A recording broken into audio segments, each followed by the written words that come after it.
Welcome to Baig SRB production दोस्तों। तो आज मैं आप लोगों को दिखाना चाहता हूँ उत्तराखंड का नज़ारा। ये है उत्तराखंड। तो दोस्तों ये है उत्तराखंड रोड की। तो आज दिखाना चाहता हूँ वैशाली मंडप रोड की। यहाँ पे आपका टीवी शो होने वाला है। तो मैं रेडी हूँ। अभी बहुत लोग यहाँ पे आके रुक रहा है। मेरी बारी आने वाला है।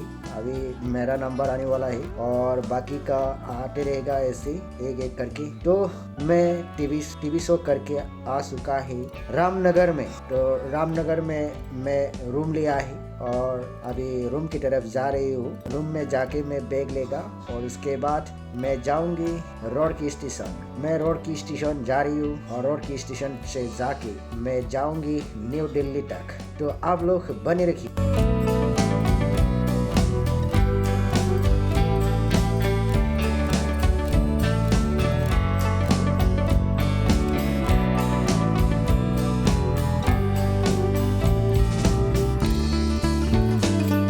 मैं फाइनली रोड की स्टेशन पहुंच गया है और अभी मैं टिकट लेने वाला है। टिकट का काउंटर थोड़ा अंदर में है। तो ये है टिकट का काउंटर। थोड़ा सा अंदर आना पड़ता है और टिकट में ले लिया न्यू दिल्ली के लिए। तो दोस्तों आप लोग ऐसे सपोर्ट करते रहो। तो नया वीडियो में लेकर आऊंगी। तब तक के लिए जय हिंद जय भारत।